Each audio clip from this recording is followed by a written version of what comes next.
We're going to be peering through the balance sheets, through the national statistics of the modern world to figure out where wealth and value, where they truly reside. And our sources for this map out this really dramatic, centuries-long shift in what we even call capital. Right. Moving from things you can, touch or kick or count on your fingers. To assets that are, for all intents and purposes, completely invisible. And to really get a handle on the scope of this transformation, we're not starting in Silicon Valley. No, not at all. We're going to start in a field near London, but almost 1,000 years ago. The first scene is 2012 Stansted Airport. And you have this whole crew of the usual servants of financial capitalism. The lawyers, the accountants. Exactly. High-vis clad engineers crawling all over this asset, trying to assess its value before a massive private sale mandated by competition authorities. And that whole scene, the spreadsheets, the physical inspection of this sprawling, globalized thing, it feels so quintessentially 21st century. They were there to figure out the value of the physical stuff. The concrete runways, the steel terminals, the baggage systems. The tangible assets. But our source material draws this beautiful, almost shocking contrast.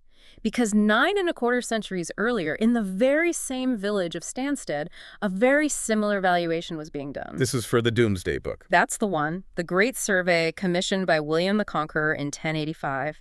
And back then, the assessors, the reeves and messengers, they weren't carrying clipboards or laptops. No spreadsheets. No, they were counting things you could absolutely touch and kick and probably smell. They recorded 1 mill, 16 cows. 60 pigs. 60 pigs, and yes, even 3 slaves. The total annual value of that whole manor was calculated at 11 pounds. That is just such a powerful historical bookend. For thousands of years, the economic definition of value of wealth was fundamentally tangible. It was land, it was animals, it was machinery. And for economists and statisticians, investment just meant buying that physical stuff. Precisely. If a car factory bought a new machine press, that was investment.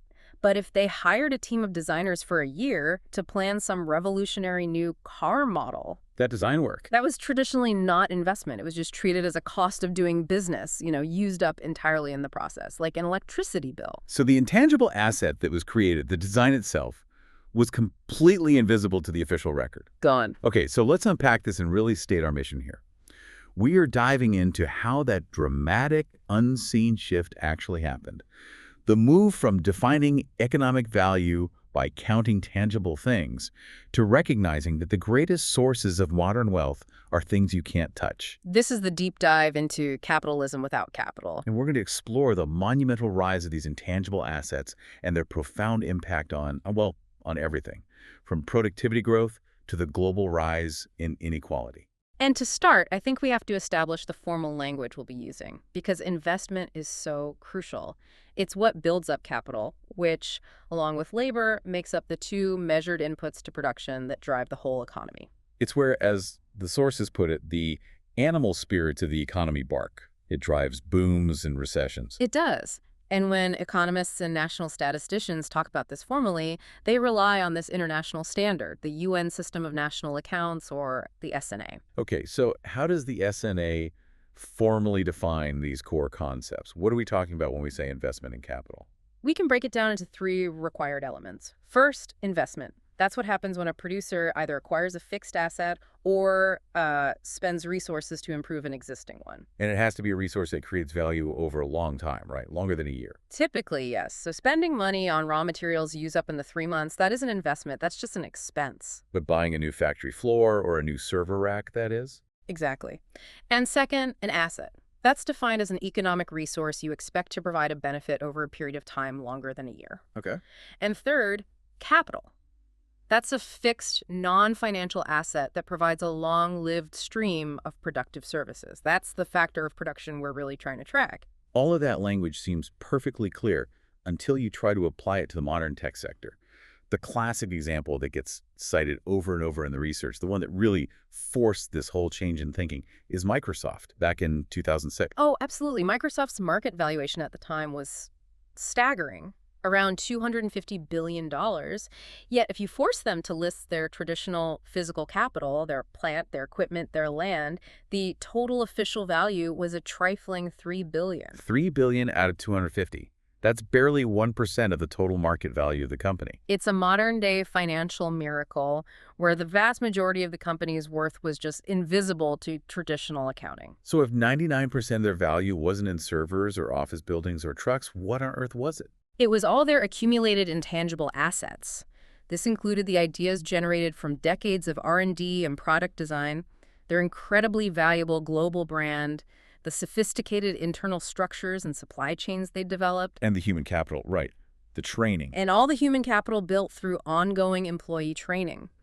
These elements cost a ton of time and money upfront, and they delivered massive long-term value. But the old accounting rules just treated them as expenses, Yeah. wrote them off, hid them entirely from the balance sheet. Exactly. Imagine trying to explain that gap, that 99% invisible value to the Domesday Book assessors. It's almost metaphysical. It really validates the work of economists like Carol Corrado, Dan Siegel, and Charles Holton.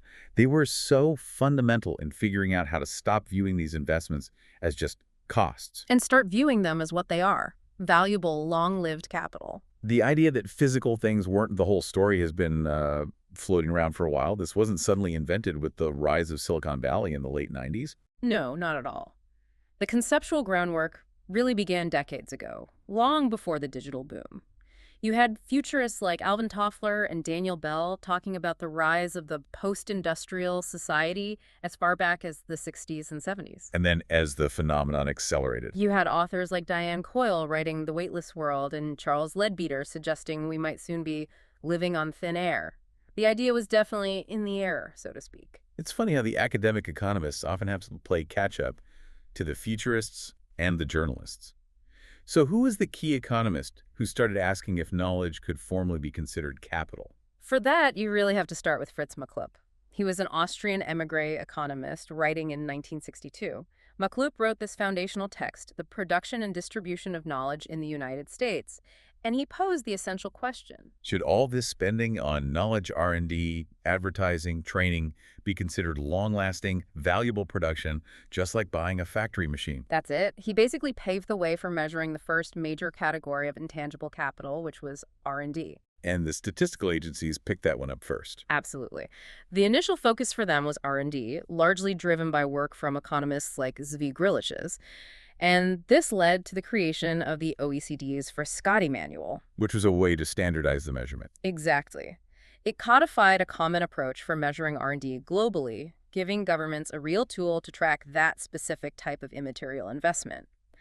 But even with the Frascati Manual, for decades, R&D was really the outlier. The vast majority of official capital investment was still tangible, physical stuff. So the intellectual groundwork was there.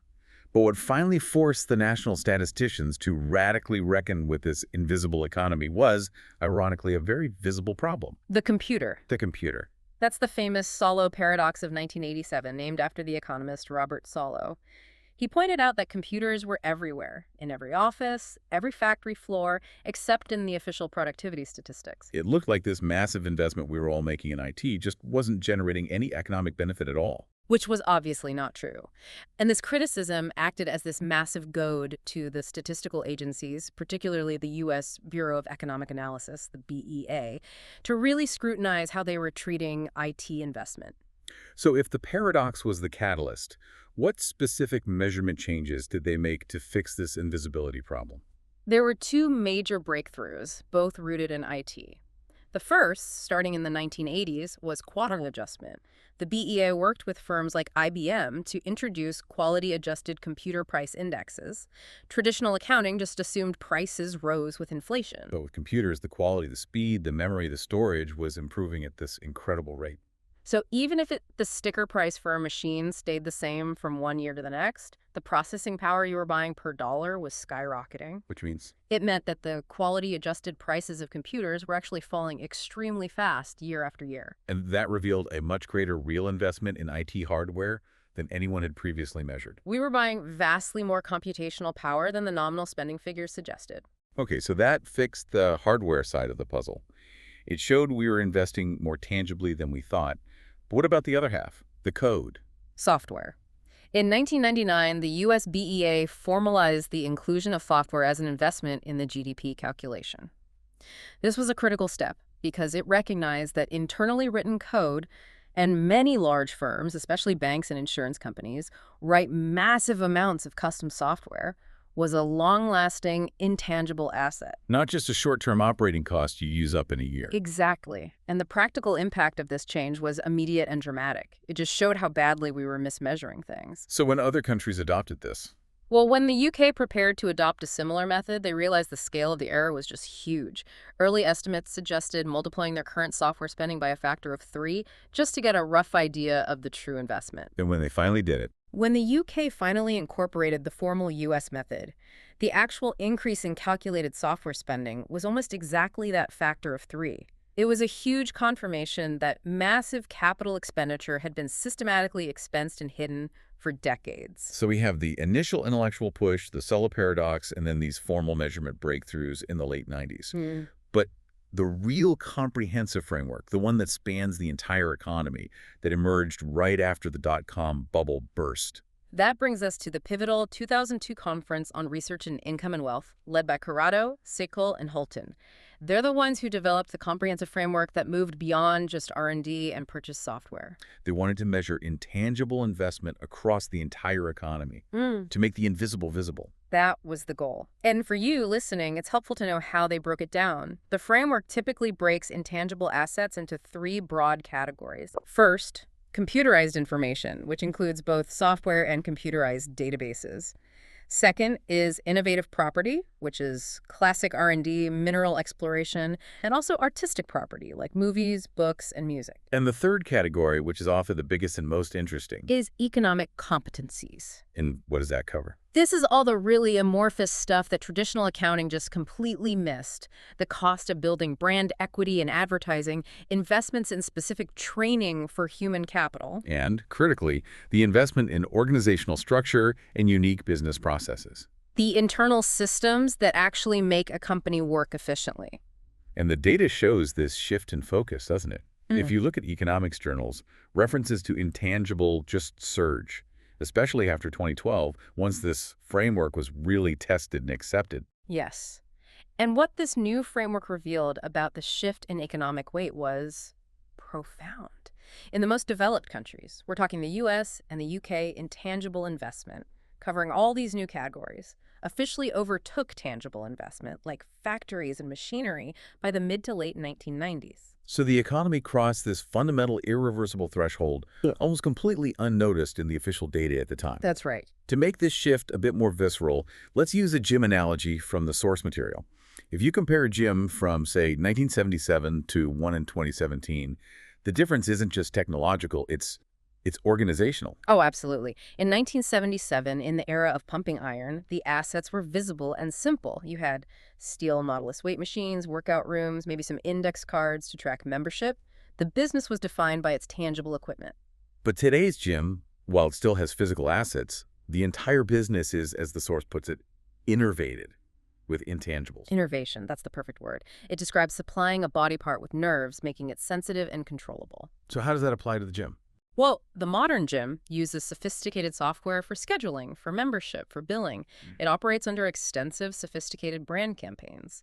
Staff have to adhere to these detailed operational handbooks and routine, standardized training schedules. So while the core activity is still people lifting weights, the invisible processes that make the business function efficiently, the software, the brands, the organizational routines, the training, are all long-lived, intangible assets delivering value over time.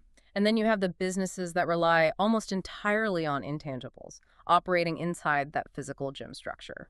Which brings us to Les Mills International. A fascinating example. Founded in New Zealand, they created the body pump phenomenon in 1997, merging music, group exercise, and weights. They don't really sell physical products. Their true assets are their intellectual property, their extremely valuable brands. I mean, gym customers have been known to mutiny if a specific Les Mills class gets cut. Wow. Their standardized choreography and the proprietary training programs they deliver to 130,000 licensed instructors all over the world. So this isn't just simple disruption, like Netflix replacing a video store. This is a fundamental transformation, where a physical business, the gym floor, becomes highly dependent on these immaterial assets. It illustrates perfectly that the rise of the intangible economy isn't just about software companies. It's about all businesses becoming more reliant on things you can't see or touch or easily count. The great discovery of this research is that these new intangible assets, brands, software, organizational design, they behave in a fundamentally different way from traditional tangible assets like trucks or factories. They have four economic properties, the four S's, that really explain why the modern economy functions the way it does. Let's start with the one that gives the winners almost astronomical power, scalability. Scalability. And scalability is derived from this core economic concept of non-rivalry. A physical asset is rivalrous. If I use a piece of land to grow corn, you cannot use that same land at the same time. It's a zero-sum game. But an idea, or piece of software, is non-rival. If I use it, your ability to use that same idea is completely unaffected. So unlike a factory, which can only be in one place and has a finite capacity, an intangible asset can be used over and over in multiple locations at the same time, often at a near zero marginal cost. Think about developing a modern jet engine. The initial investment in R&D and design is massive, billions of dollars, maybe, and it happens once. But that final design can then be used to manufacture an arbitrarily large number of physical engines. The return on that initial design investment scales globally with production. Or the example you mentioned earlier, the Starbucks operating manual translated into Chinese. That's an investment in organizational development, a codified set of procedures. That asset only needs to be created once, but it can be immediately deployed across all 1,200 plus stores in the country with almost no additional cost. The investment scales instantly with the number of outlets. And this scalability is then dramatically enhanced by network effects. Right. A network effect is when an asset becomes exponentially more valuable the more people use it. And the biggest effects are often found in intangibles that connect people.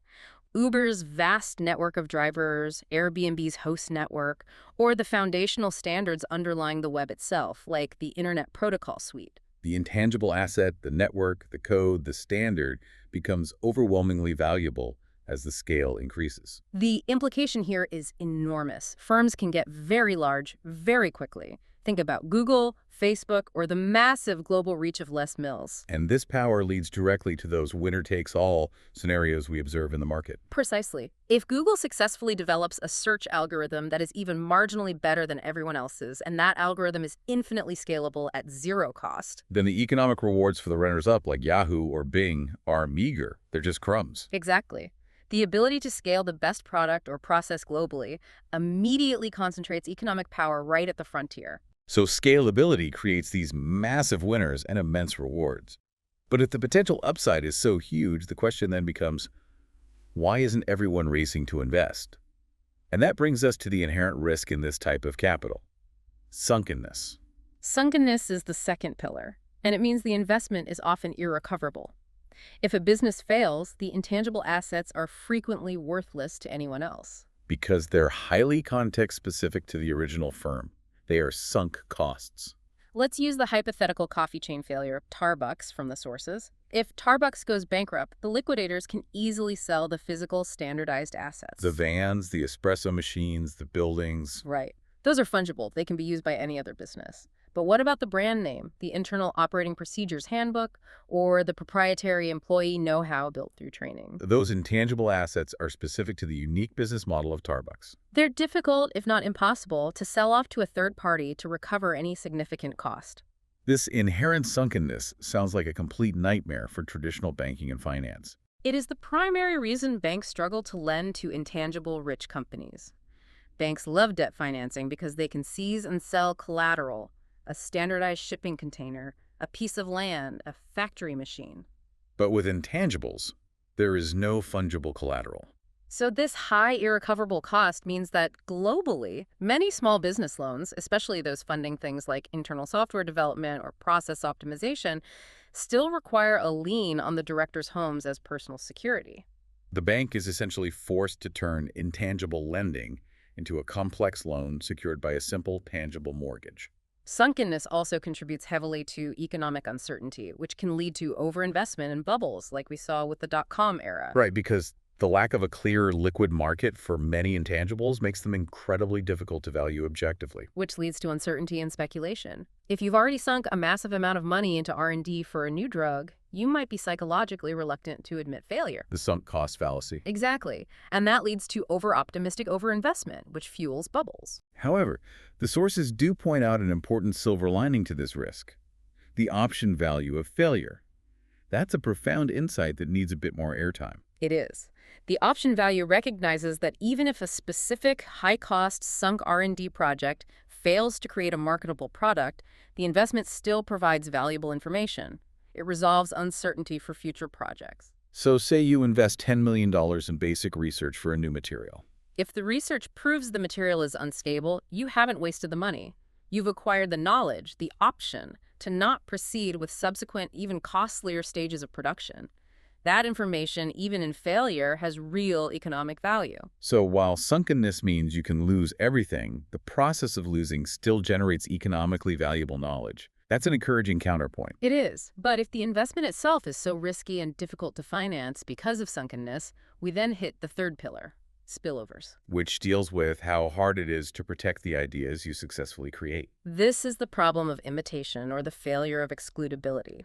It's trivially easy to lock up your physical factory. But it's much harder to prevent competitors from reverse engineering your new product design, your intangible asset, and benefiting from it without paying that massive R&D costs you incurred. This is a huge drain on innovation. Even if you get a patent, competitors can often invent around it, which requires costly and lengthy litigation. And the classic historical tragedy here involves the very dawn of modern flight, the Wright brothers. After achieving world-leading flight technology, they spent the better part of a decade not developing better aircraft. But fighting constant patent infringement against their rivals. Their inability to easily appropriate the benefits of their innovations, the design, the process, the know-how, it actually held back the entire early U.S. aircraft industry, which lagged behind Europe for decades. Which highlights that if spillovers are too high, firms will naturally underinvest in valuable intangibles.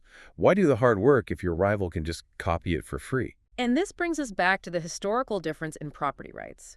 We've had ironclad rules governing tangible property land goods for 4,000 years, going back to ancient Mesopotamian law codes. But rules governing intangible property patents, copyrights, trademarks are centuries newer and remain complex, contested, and highly political. Because of the high spillovers, firms dedicate massive resources not just to innovation, but to enforcement and lobbying. Let's talk about that political side.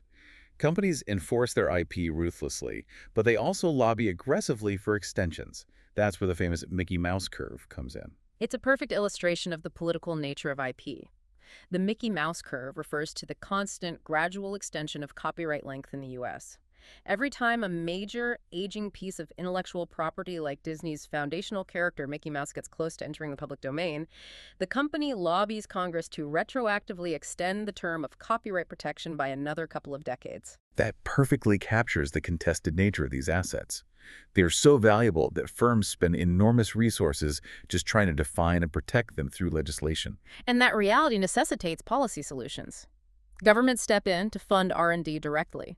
The U.S. government funds about 30% of all R&D to counter the spillover problem. You also see companies engaging in collaboration, like patent pooling or open innovation models. Where reciprocity and mutual benefit just work better than aggressive compulsion. Which leads us to the final, and perhaps most positive, pillar: synergies, or complementarity. The idea that the combination of intangibles is often radically more valuable than the sum of its parts. Intangibles are often more valuable when combined, sometimes in really unpredictable ways. While tangible assets have synergies, a truck and a loading bay, the synergy potential of intangibles is often explosive. That's why the sources call this combinatorial innovation. I mean, think about the iPod. No single piece of technology created it. Not at all.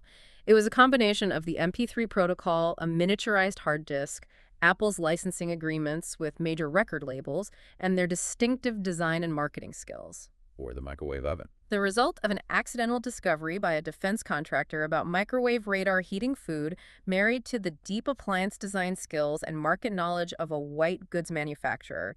This requires management to identify and combine these disparate assets effectively. But the synergy between IT and organizational practices is what really drove the economy in the late 20th century. Absolutely. The most compelling evidence comes from the 1990s. Economists studying this period found that the bulk of U.S. productivity growth came not just from buying computer hardware. But from companies like Walmart leveraging IT barcodes, supply chain software, to fundamentally reorganize its entire supply chain and business practices. The physical computer was complementary to the massive investment in organizational development and process routines. The computer hardware was the tool, but the organizational structure was the capital asset being built. And this continues today with the sharing economy. Digital tech made pre-existing concepts like network cab firms or house share clubs infinitely scalable and effective. Uber's driver network, or Airbnb's host network, are intangible organizational assets, and the digital tech provides the strong synergy that makes those assets cheap and efficient to deploy and scale, using features like ratings and searchability. The rise of these four strange properties, scalability, sunkenness, spillovers, and synergies, has fundamentally altered the economic landscape and has created some major puzzles that traditional economics really struggles to explain. Let's start with the big one, secular stagnation. Secular stagnation describes the troubling reality that business investment is stubbornly low across major OECD economies, despite borrowing costs being extremely cheap. Logically, cheap money should tempt businesses to invest, but they aren't. And at the same time, we see corporate profits and the return on capital soaring since the 1990s. Low investment and high returns. They just shouldn't coexist. And this low investment seems to be linked to a major productivity slowdown, particularly since the mid-2000s. We've seen a sharp fall in the growth of multi-factor productivity, or MFP. And for you listening, MFP is essentially the magic ingredient of economic growth. It measures output growth beyond what's accounted for by measurable inputs like labor hours and capital machinery. It reflects how well we are combining our resources, how smart we are getting at using what we have. And the sharp decline in MFP growth since the mid-2000s suggests we are getting worse at innovating and combining inputs effectively. So how do intangibles factor into this apparent stagnation? Well, the first point is simply mismeasurement. The investment figures we use to diagnose stagnation often fail to include the huge, uncounted amounts spent on organizational development, brand building, and certain types of training. So if we aren't counting much of the economy's real investment, then low investment is just a sign that the official data hasn't caught up. The world could be growing faster than we think because we're under-recording investment in things you can't touch. But even if we adjust for measurement, the contradiction remains. High corporate profits combined with low overall investment. That brings us to the leader-laggard divide. This is one of the most important takeaways from this research. This is the crux of the issue. The data shows that productivity and profitability are booming for firms at the top, the technological frontier, but are lagging far behind for everyone else. The gap between the best and the rest has widened considerably. And the properties of intangibles explain this bifurcation perfectly. The leader firms are precisely the ones that can exploit the 4 S's to generate massive returns. They succeed because they can immediately leverage scalability. A massive firm like Starbucks or Google can deploy its new brand campaigns or software updates in every location instantly. They also benefit from synergy because they already possess valuable existing intangibles like a strong reputation or a huge user base that makes new investments complementary and more effective. And critically, they are better at appropriation, which ties back to that spillover problem. So they're better at open innovation. Yes. Absorbing and exploiting the spillovers from other, often smaller firms' investments, sometimes better than the original firms themselves. Think of Amazon acquiring promising startups or large tech companies benefiting immediately from the open source code developed by others. This sounds like a fundamentally anti-competitive dynamic. Yeah. I mean, why would you invest in risky R&D if the benefits are just going to spill over and be appropriated by a market leader? Exactly. This drastically decreases the incentive for laggard firms to invest. They know the market leaders will capture the majority of the downstream returns. And that explains the central paradox. Massive high returns for a select few leaders coexisting with low overall investment for the rest of the economy, which leads to stagnation. And this bifurcation leads us directly into our next puzzle, the engine of modern income and wealth inequality. The standard explanation is often skills-biased technical change, the idea that technology simply replaces low-skilled workers.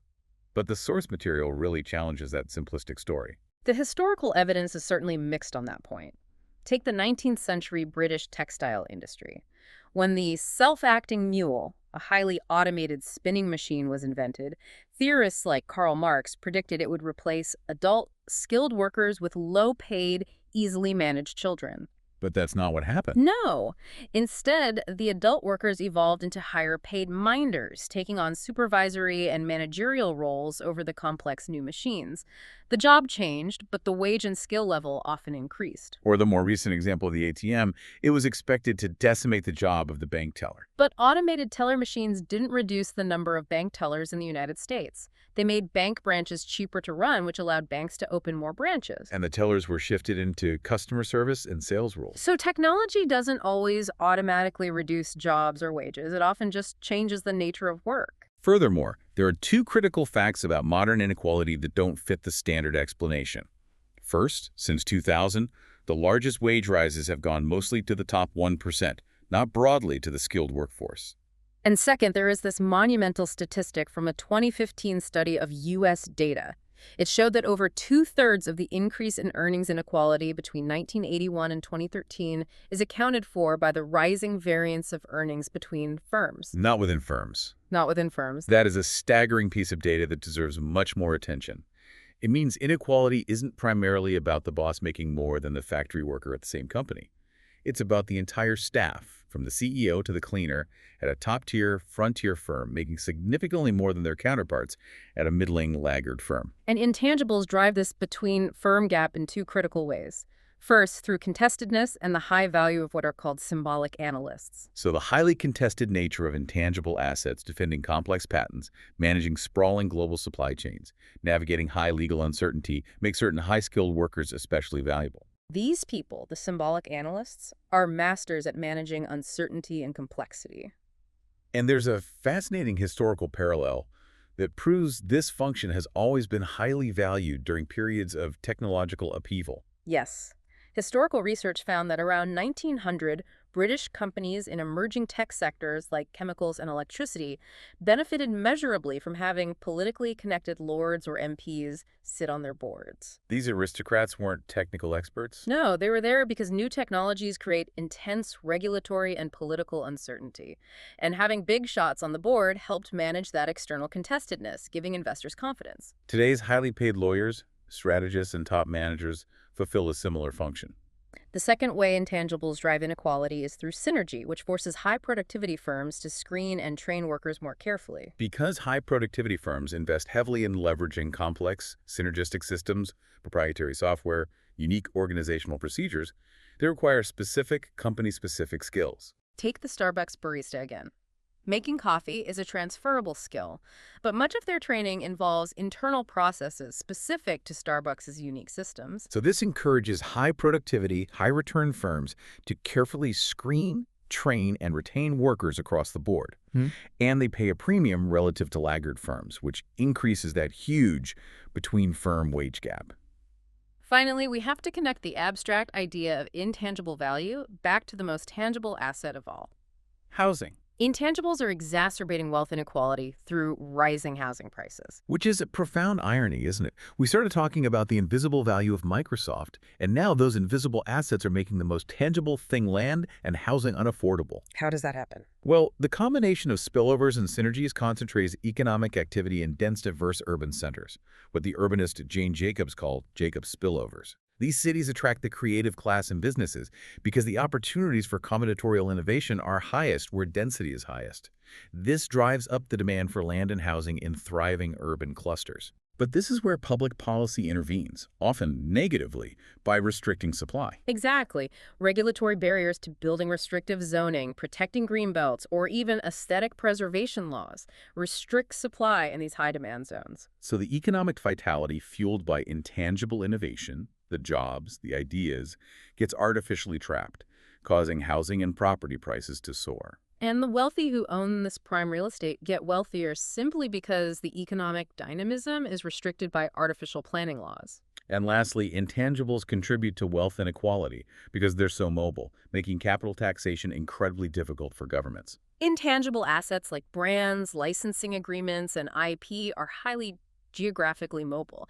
It would be a massive decade-long undertaking for an oil company to move a refinery. But Starbucks can, with a few keystrokes, easily move the legal ownership of its brand to a lower tax jurisdiction. And this mobility makes it nearly impossible for governments to effectively tax capital without it moving, forcing the economic incidence of capital taxation onto less mobile factors, primarily labor and real estate. Given all the challenges posed by the four S's, it's no surprise that the traditional tools of finance really struggle to fund an intangible-rich economy. So let's look closer at this struggle for capital. Banks, which rely primarily on debt financing, struggle almost entirely because of sunkenness. For a bank, the easiest loan is one secured by collateral that can be seized and sold if the borrower defaults. But intangibles, like a proprietary lean production system or an internal training program, they can't be liquidated. They lack fungible collateral. So if a company wants to invest heavily in a new custom software architecture, the bank just sees a sunk cost that provides no security at all. And the only workaround for many smaller, innovation-driven businesses is securing the loan against the director's personal, tangible assets. Usually their home. Which just highlights the inherent friction between the rigid structure of debt financing and the flexibility required for intangible investment. So because debt is so difficult, many firms look to public equity markets. But here we run into the famous critique of short-termism. Right. Equity markets are accused of forcing managers to prioritize short-term quarterly results over crucial long-term investment. The cautionary tale here is the former British chemical giant, ICI, a company that was once a global powerhouse, pioneering products like Perspex. So walk us through how ICI's management of R&D was specifically warped by these short-term market pressures. Well, ICI was pressured by activist investors in the 1990s to focus intensely on short-term shareholder value. And the sources show this led to divestment of long-term R&D projects, rising debt, and its eventual purchase in 2008 for a fraction of its former relative value. The pressure to increase short-term profits encourages managers to make cuts that damage the firm's long-term health. And this destructive incentive is made so much worse by accounting rules that are still designed for the Domesday Book era. It's a critical failure. Accounting rules typically mandate that costs like R&D, training, and internal organizational development must be expensed immediately, rather than capitalized as long-lived assets. So cutting R&D immediately increases current profits because the cost is removed from the income statement. But the long-term asset value doesn't show up on the balance sheet anyway. Managers are thus incentivized to sacrifice the future for the present just to hit quarterly targets. And the research confirms this link. Studies show that managers are unusually likely to cut R&D spending in the specific quarter when their equity compensation vesting periods align with reporting deadlines. Which makes them particularly sensitive to current share price movements. That's a clear smoking gun for market short-termism directly impacting intangible investment. But not all equity investors are equally myopic. The research suggests that informed long-term investors, specifically large block holders and institutional investors with concentrated ownership stakes, tend to encourage more R&D investment. They have the expertise to look past the immediate income statement and properly value these complex long-term intangible strategies. Which leaves venture capital, or VC, as the financing model uniquely suited to the intangible age. Right. VC evolved specifically to fund firms whose competitive advantages rely entirely on R&D, design, and organizational networks. VC accepts high uncertainty and failure rates, a necessary condition when dealing with sunk costs, and its structure naturally encourages combining ideas, synergies, and retaining key talent, contestedness. It aligns incentives for the long haul. But VC is heavily concentrated and notoriously difficult to replicate globally. It can't be the sole engine for national innovation. No. It tends to focus on specific, highly defined problems, often software and biotech, and is difficult to scale up to address the long-term capital development needs of an entire national economy, like infrastructure or green technology. Okay, let's shift to the management challenge. If managers are no longer just monitoring tangible inputs, what is their new role in an intangible economy? Well, in an intangible economy, coordination is vital to achieve synergies, and the stakes are much higher because sunk investments are so difficult to reverse. But the very existence of intangibles, especially software and organizational development, also enables unprecedented monitoring and control. The Amazon warehouse example illustrates a type of technology that fundamentally changes the power dynamic on the floor. It does. Amazon warehouse workers, for example, are equipped with GPS trackers that optimize their route, which is productive, but the same software also allows managers to constantly track speed and performance. And the sources refer to this as power-biased technological change. That's a crucial distinction. We often hear about skills-biased technology, but what does power-biased mean? Skills-biased technology means the machine replaces simple tasks, rewarding highly skilled workers. Power-biased technological change means the technology is explicitly used to increase the manager's control and reduce the autonomy of the worker. The system automates autonomous labor, creating a highly controlled environment where work routines are strictly codified and monitored by software, centralizing power. This suggests that management structure must divide radically based on how the firm uses intangibles. That's the key organizational insight. For producers of intangibles R&D labs, software companies, design firms, you need maximum creativity and talent retention. This demands flat organizations, high autonomy, and fewer short-term targets to maximize synergies. This is the classic, hip, knowledge-based company model. But for users of intangibles, like the Starbucks franchise or the Amazon warehouse, the management structure is the exact opposite. Right, you are exploiting existing codified assets, the standardized routines, the algorithms, the brand manual. That demands more control, hierarchies, and short-term targets to ensure the asset is used to its fullest repeatable advantage. And finally, authority alone is insufficient to motivate these complex organizations. Intangible-intensive firms need genuine leadership. Simple management by authority won't work in firms reliant on tacit knowledge and complex synergy. Knowledge workers can easily walk out the door, taking their unique knowledge with them. Leadership is required to motivate loyalty and convince followers that the direction is correct. And leaders signal commitment not just by being good communicators, but by example and personal sacrifice, staying late, or investing their own money in the project to show they believe in the long-term intangible strategy. The challenges posed by the 4S's low investment, high inequality, financing difficulty all point to the need for new public policies specifically designed for an intangible economy. Governments must mitigate the problems while maximizing the immense societal benefits of scalable ideas. And the first area is rules and norms, focused on mitigating spillovers and reducing uncertainty. The government has to provide clear mechanisms for businesses to own their assets. Let's use our hypothetical countries. The Republic of Fu, which gets it right, and the stagnant Kingdom of Bar. Okay. The Republic of Fu would have clear intellectual property laws, consistent specialized IP courts, and well-run patent offices equipped to reject vague or overly broad claims. This clarity gives IP owners confidence to invest. Whereas the Kingdom of Bar has a messy, unclear mix of overly strong laws due to lobbying. The Mickey Mouse curve effect. Right. And poorly administered laws elsewhere, resulting in constant uncertainty and expensive litigation that just stifles innovation. And beyond formal IP, there's the need for what the sources call invisible infrastructure, the standards and norms that foster synergies. Because intangibles are so complementary, effective standards are crucial for allowing different firms to combine their assets. Think of technical protocols like HTML, the Internet Protocol Suite, or even the standardized phasing of VC rounds in tech. These invisible rules provide clear interfaces that make collaboration between a startup and a giant corporation possible. Without them, the synergy potential is wasted. Next, policymakers have to foster synergies through physical infrastructure and urban planning because face-to-face interaction is still crucial for generating those complex ideas. Which means urban planning has become a central economic policy. The economic cost of bad urban policy restricting building heights or preserving unnecessary green belts is rising exponentially because it restricts the cross-fertilization of intangibles. Cities are synergy engines. And if you restrict the ability of people and firms to gather there, you limit innovation. It's a brutal trade-off, though. The cost of protecting a specific view, like the one in London's Richmond Park, imposes astronomical economic costs by severely limiting the supply of property.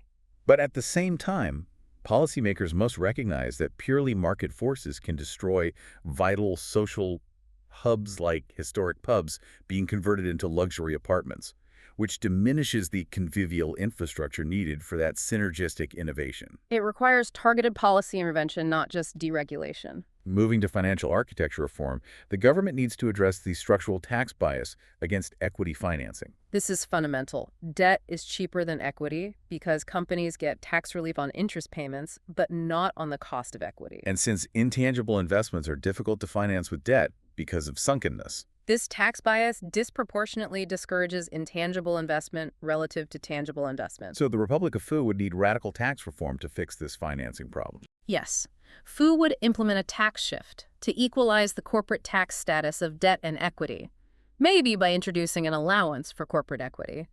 It would also need to remove regulations that discourage large institutional investors, the concentrated block holders, from taking long-term, knowledgeable stakes in public companies, thereby encouraging management to pursue long-term, intangible strategies. Even with better finance and clearer IP, the fundamental problem of spillovers remains, meaning private firms will still underinvest in R&D. This dictates a larger role for the government as the investor of last resort. Since the underlying incentive problem won't disappear, the government's role as an active investor has to grow.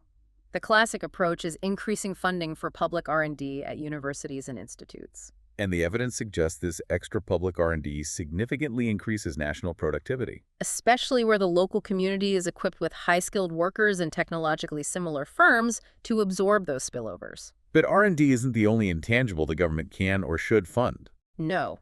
Governments can use public procurement to encourage non-R&D intangible investment, specifically organizational development and manufacturing know-how. The shining example is the U.S. military in the 1950s. They acted as a guaranteed lead customer for early semiconductors. By paying on a cost-plus basis, they funded firms to invest not just in research, but in the internal processes, manufacturing know-how, and supply chains needed to commercially produce chips for decades to come. That type of public procurement requires a real tolerance for risk and political commitment. It absolutely does. It requires policymakers to tolerate risk and understand that the societal benefits and spillovers of fostering an entire industry far outweigh the inevitable risk of some projects failing. It's an investment strategy focused on creating future intangible capacity, not just simple value for money in the present. So we started this deep dive in Stansted, comparing a modern airport valuation to the 11th century Domesday Book. We've traced this profound shift from counting physical possessions to recognizing that the majority of modern economic value lies in things you cannot touch: R&D, brands, software, and organizational know-how. And this shift is driven by the defining economic properties of intangible capital scalability, which creates massive, dominant firms. Sunkenness, which introduces high financial risk, spillovers, which undermines private investment, and synergies, which ensures that innovation is complex and combinatorial. And these four characteristics are the core drivers behind the biggest macroeconomic puzzles of our time: the widening gap between leading and laggard firms, the shift in wage inequality, and the struggles of traditional policy models to keep up with mobile, invisible capital. The central tension we are left with is really the defining challenge of the intangible economy. Intangible assets are non-rival and highly scalable, which means they generate immense societal benefits: better products, lower consumer prices, potentially massive productivity booms. But for a private firm to invest in creating that scalable, intangible asset in the first place, they have to have a reasonable expectation of appropriating the returns. So what does this all mean for you as you navigate this economy? Well, the economy needs highly scalable firms to generate maximum societal benefits and consumer welfare. But the very policies that encourage healthy competition, making ideas easy to copy, preventing monopolies, directly conflict with the incentives needed to encourage firms to invest in those scalable intangibles. Which demands temporary market power and strong IP protection. That conflict between enormous social benefit and private profit is the defining economic question of our time. How we resolve that tension by either embracing the policy reforms of the Republic of Fu or remaining stuck in the inertia of the Kingdom of Bar will dictate the economic path of the next generation.